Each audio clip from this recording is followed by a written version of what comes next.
I just know the hadith, I don't know the translation. Hadith is al-bala'u muwakkalun bil mantiq. Al-bala'u muwakkalun bil mantiq. This is the hadith. He wants to know. Shall I give the translation in English?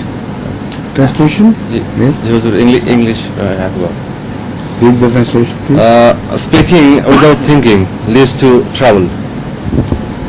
Speaking without thinking causes trouble? Leads to trouble. Or leads to trouble. That is the translation. It does. No problem. The universal truth. Speaking without thinking first always leads to trouble.